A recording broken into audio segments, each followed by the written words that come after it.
It's likely that at some point there's going to be something that we would consider the worst cyber attack of all time. The worst case scenario, one way to think about it, is that a lot of these devices and systems just stop working. Everything from power grids, our power grid is entirely connected, to traffic systems, to financial systems, and you can kind of start to think of all of the systems and devices that are connected together in digital these days just stop working to some extent.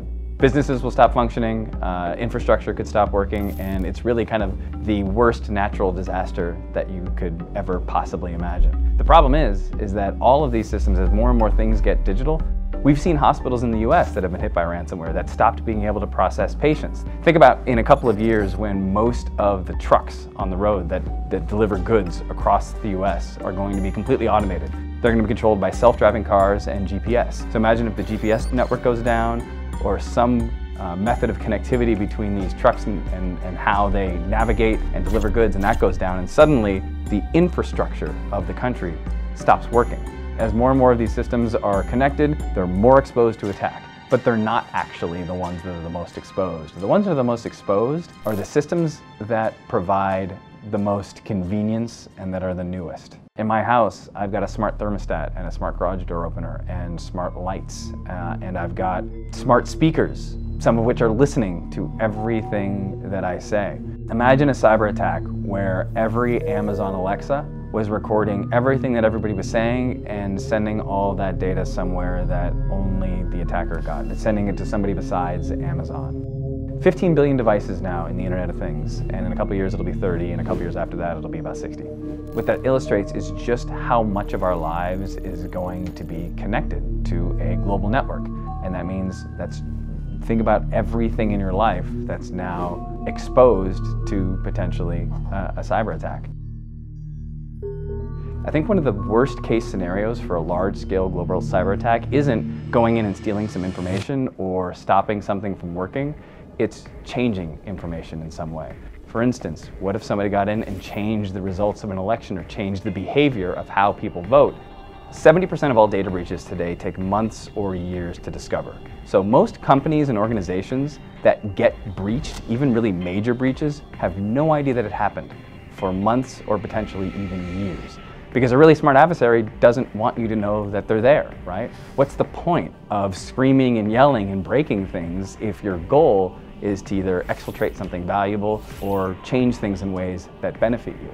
The only attack that will really make itself known is something that's designed to cause chaos or to deny service in some way. One of the ways in a digital banking system that you can steal money isn't just to go in and rob a bank and steal $1 million or $1 billion.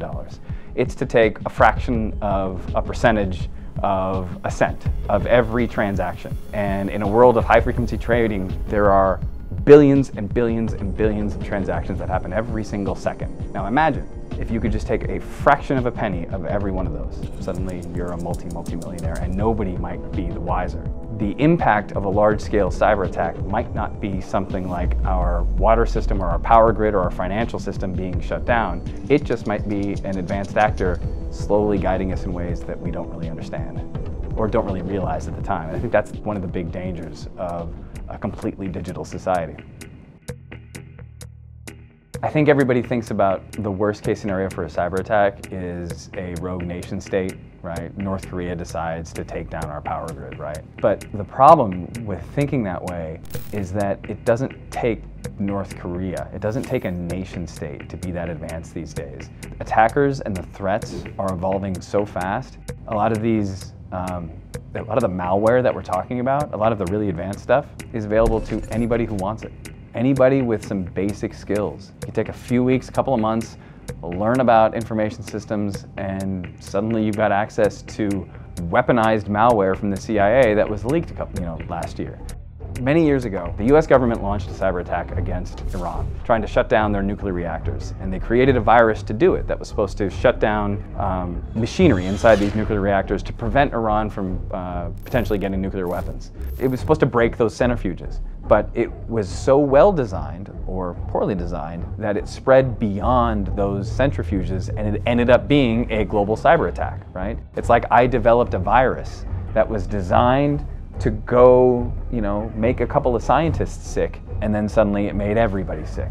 That's the worst case scenario. Somebody develops a weapon that's designed to cause a lot of damage in a very narrow way, and then it ends up causing a lot of damage in a very broad way. And I think it's highly likely that we're going to see something like that happen, because it's not like anything has changed. Those kinds of weapons are continuing to be developed, they're becoming far more advanced, and the potential damage is way higher than it ever was.